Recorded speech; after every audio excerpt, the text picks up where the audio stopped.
Hello and welcome to this week's live weekly warm-up. I'm really excited. We have another week of sort of sharing some of my favorite exercises from the Next Generation Clarinet Method. If you haven't been keeping up with this, the Next Generation Clarinet Method is something that I sort of made last summer and wrote version 1 of my method book, and now I've updated it to version 2 by adding a bunch of new exercises and making some really good revisions, and also adding tons and tons of bonus resources. So now it's not just a book, but there's actually also timelines for you to go through, and all kinds of fun stuff like that to really make it more than just your sort of standard boring method book where you have all the exercises to play through and you may or may not get what you need out of them. This one really takes the method book idea, the exercises that everybody loves playing, and really puts them to good use to actually improve your clarinet playing,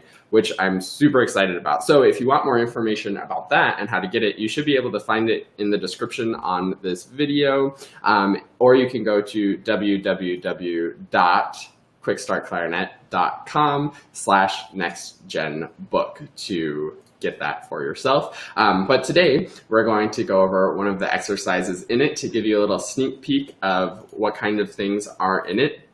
This is one of my favorite kind of exercises, actually. I call them finger flexibility exercises. And basically all it is taking one pretty simple pattern or simple fingering pattern and just repeating it a lot so that you really sort of move beyond thinking about the notes and thinking about playing the right notes or rhythms, and you start really thinking about moving your fingers properly. Because when you're doing a technique exercise or a scale exercise, it's so much more beneficial if you're really thinking about where your fingers are going rather than being concerned about like, oh, am I playing all the sharps or all the flats? I'm not sure if these are the right notes, that kind of thing. So these little exercises really help to master the notes really quickly so that you could really start to think about that next level of really getting that proper finger motion and proper finger coordination. So this one is a chromatic scale one. I call it going like up and down in chunks throughout the chromatic scale, or like chromatic scale chunks. This is excellent if you're kind of familiar with your chromatic scale but aren't super duper confident with it and don't feel like you can always run through it really quickly and be precise about where all those fingerings are. The chromatic scale is really special because it plays every single note on the instrument and gets you using all of the like alternate fingerings and all of the side keys and stuff rather than just like your regular major scales, especially the easier major scales that just sort of keep you on like the simple natural notes. So the chromatic scale gets you practicing all of the notes. And it can be really intimidating because it looks like this, where there's all kinds of accidentals in it, and it's really intimidating to read at first if you're looking at like a whole full range chromatic scale. But this breaks it down into little digestible chunks so that you can get really comfortable with it. So this is from the book. This is called Finger Flexibility, and these finger flexibility exercises are perfect for this exact thing where we do just little chunks, repeat it a lot so we're comfortable with the notes, and then we're really focusing on our finger motion, which is what really counts and what will make you a better player. So today I want to share with you this up and down in chunks, or the chromatic chunks. So what we're going to do is basically play 8 notes of a chromatic scale up and down, and then we're going to repeat that. It's really important to notice the repeats on these exercises and do those repeats many, many, many, many, many times. Also notice there aren't any articulations marked, which I'll talk about in a minute, but for now we're going to do it all slurred so we can focus 100% on our fingers and don't have to worry at all about our tonguing. So let me go ahead and demonstrate these first 2 measures, and you can play along if you want. We're just going to start on low E and go up to the shallow C and back down, playing sort of 16th notes. The speed isn't super important as long as you're really getting the notes smoothly, evenly, and thinking about that really precise finger motion.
So that's sort of how I would do just those first two measures of the exercise, probably at least that many times to just really get comfortable with it. And as I'm going, the very first thing I'm thinking about is keeping my fingers all very close, all very relaxed. And then I also check in with like these fingers that aren't actually moving, but making sure that they're staying like nice and relaxed and covering the holes. Also thinking about getting a good sound quality on it. And then you'll notice that I sped up a little bit too and got faster and faster to get really comfortable. This is a great thing to do with a metronome. I'm not demonstrating it with the metronome, but I highly encourage working on it with the metronome yourself so that you really stay super, super steady and even. If you find yourself doing something like this, like I was starting to do when I was going the fastest, something like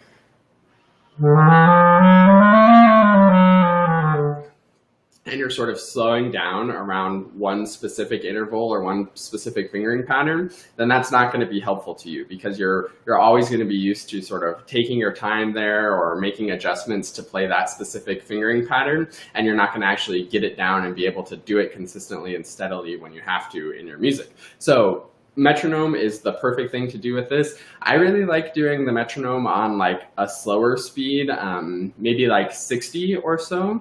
You do it as 16th notes at 60, and then you can bump it up to like sextuplets at 60, or also 32nd notes at 60, which becomes 16th notes at 120. So then you can just like keep your metronome clicking away, but you practiced a lot of different speeds and faster, and also nice and slow and comfortable as well.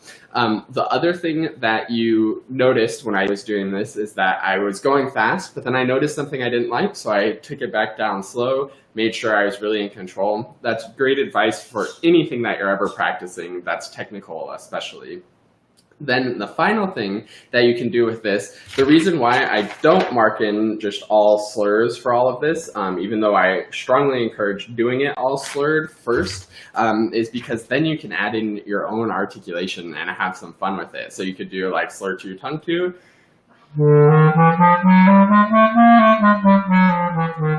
Tongue 2, slur 2.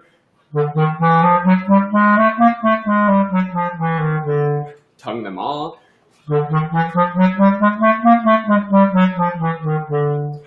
But you want to make sure that when you're adding in the articulation that you've already mastered the slurring and mastered the notes themselves first, because the articulation is an extra thing to think about. So we want to make sure that we're great with the fingerings and we have that down super solid. Then we can add in some tonguing to practice the tonguing as well, because articulation is very important, but we don't want to be thinking about the articulation before we've mastered the finger motion.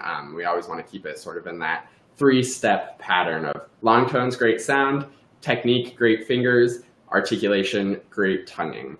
So that's pretty much it for this one. You can see that the exercise goes on. It's not just those first two measures, but that's all I'll do to demonstrate for you. You can keep going up and up and up, and it goes through all of the like crossing the break and stuff as well. So if you want to practice more of that and practice more exercises like this, then go to www.quickstartclarinet.com/nextgenbook and get the book for yourself. It's the whole thing and step-by-step guide to sort of tell you what exercises to do each day with those timelines that are included in there. If you have any questions about the book, feel free to leave a comment on this. And if you have any questions about playing the clarinet or this exercise in general, you can of course comment those as well. And speaking of questions, Colleen has one.